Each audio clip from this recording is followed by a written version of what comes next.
Miris, pos polisi di Taman Makmur Ambon tak terurus, sampah dan semak belukar menumpuk. Sebuah pos polisi yang berada di Jalan Dr. Malaiholo, kawasan Taman Makmur, Kecamatan Nusaniwe, Kota Ambon, kini menjadi sorotan warga. Bangunan yang seharusnya menjadi simbol kehadiran aparat keamanan itu justru tampak terbengkalai dan tidak terurus. Pantauan tribunambon.com Rabu 22 April 2026 di lokasi, stiker bertuliskan Unit Binmas Polsek Nusaniwe tampak jelas menempel di kaca bangunan. Namun kondisi fisik pos tersebut jauh dari kata layak. Area luar dipenuhi sampah yang berserakan, bahkan sebagian tertutup semak belukar. Sementara itu bagian dalam pos tampak kotor dan tidak lagi difungsikan sebagaimana mestinya. Kondisi ini memicu keluhan dari warga sekitar.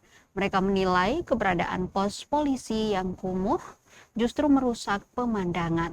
Apalagi letaknya berada di tepi jalan yang cukup ramai dilalui masyarakat. Menanggapi hal tersebut, Kapolsek Nusaniwe AKP Johan Anakota mengakui bahwa pos tersebut memang sudah lama ada. Ia menjelaskan pihak kepolisian sempat melakukan perbaikan, namun kemudian fungsi pengamanan dialihkan ke lokasi lain.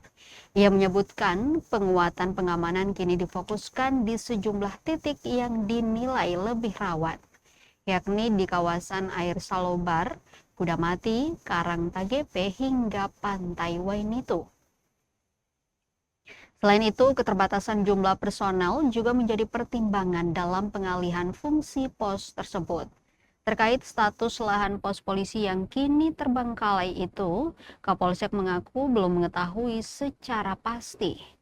Meski demikian, warga berharap ada perhatian dari pihak terkait untuk segera membersihkan atau memanfaatkan kembali bangunan tersebut agar tidak terus menjadi sumber keluhan dan merusak wajah lingkungan sekitar.